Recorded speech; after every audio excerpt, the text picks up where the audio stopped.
വിദ്യാർത്ഥികൾ തയ്യാറാക്കുന്ന പ്രോഗ്രാമിലൂടെ AI പഠനം.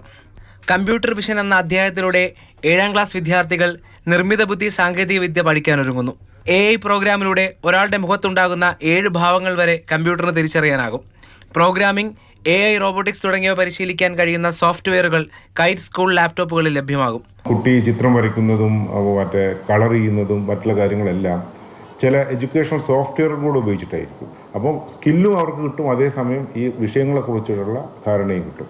20,000-ലധികം അധ്യാപകർ AI പരിശീലനം പൂർത്തിയാക്കി. പുതിയ പദ്ധതി അനുസരിച്ച് പ്രൈമറി അധ്യാപകർക്കും പരിശീലനം ഈ മാസം നൽകും. മാതൃഭൂമി ന്യൂസ്, തിരുവനന്തപുരം. ജിബിൻ ചേരുന്ന കൂടെ. Good morning Jibin.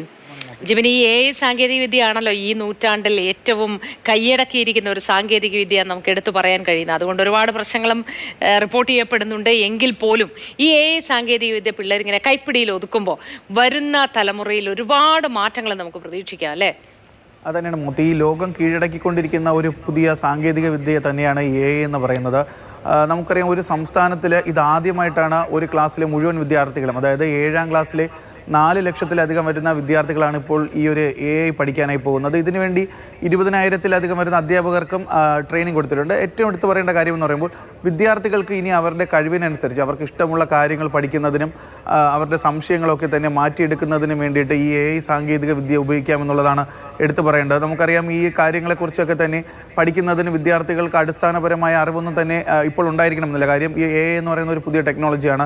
അതുകൊണ്ട് തന്നെ എല്ലാവരും പഠിച്ചു വരുന്നേ. അപ്പോൾ അതായത് ഈ ഒരു പുതിയ ടെക്നോളജി നമ്മുടെ നാട്ടിൽ വന്ന ഉടൻ തന്നെ നമ്മുടെ നാട്ടിലെ കുട്ടികളെയൊക്കെ തന്നെ അത് പഠിപ്പിച്ച് അവരെ അതിൻ്റെ ഉന്നതിയിലേക്ക് വരാൻ കഴിയുക എന്ന് പറയുന്ന എടുത്തു പറയേണ്ട കാര്യമാണ്. ഈ ഒരു പാഠപുസ്തകം, അതായത് 7ാം ക്ലാസ്സിലെ പാഠപുസ്തകത്തിലാണ് നിലവിൽ ഈ മാറ്റങ്ങൾ കൊണ്ടുവരുന്നത്. അതുപോലെ തന്നെ 1, 3, 5 ക്ലാസ്സുകളിലും ഇത്തരത്തിലുള്ള സാങ്കേതിക വിദ്യകളെക്കുറിച്ചുള്ള പഠനങ്ങൾ ഉണ്ടാകും എന്നാണ് നമുക്ക് അറിയാൻ കഴിയുന്നത്. മറ്റൊരു കാര്യമെന്ന് പറയുമ്പോൾ നമ്മുടെ നാട്ടിൽ ഇപ്പോൾ ഈ AI സാങ്കേതിക വിദ്യ സ്കൂളുകളുടെ പല രീതിയിലും സ്കൂളുകളെ സ്വാധീനിക്കുകയാണ്. നമ്മൾ കഴിഞ്ഞ കുറച്ച് നാൾ മുമ്പ് കണ്ടതാണ് ഈ കല്ലമ്പലത്ത് തന്നെ ഒരു സ്കൂളിൽ ഒരു AI റോബോട്ട് തന്നെ വരുന്നത്. വിദ്യാർത്ഥികൾക്ക് സംശയം ചോദിക്കാനും അവരെ പഠിപ്പിക്കാനും ഒക്കെ തന്നെ ഒരു ടീച്ചറിൻ്റെ മാതൃകയിൽ തന്നെ ഒരു AI റോബോട്ട് വന്നത് നമ്മൾ കണ്ടു. അപ്പോൾ ഈ AI സാങ്കേതിക വിദ്യ ഈ ലോകം കീഴടക്കുന്ന ഈ ഒരു സമയത്ത് തന്നെ നമ്മുടെ നാട്ടിലെ കുട്ടികൾക്കും ഇത് കൈവശപ്പെടുത്താമെന്നുള്ളതിന് ഏറ്റവും വലിയ ഉദാഹരണമാണ്. അതിനുള്ളൊരു മാതൃകയും കൂടിയാണ് ഈ പാഠപുസ്തകത്തിൽ AI ഉൾപ്പെടുത്തിയിരിക്കുന്നത്.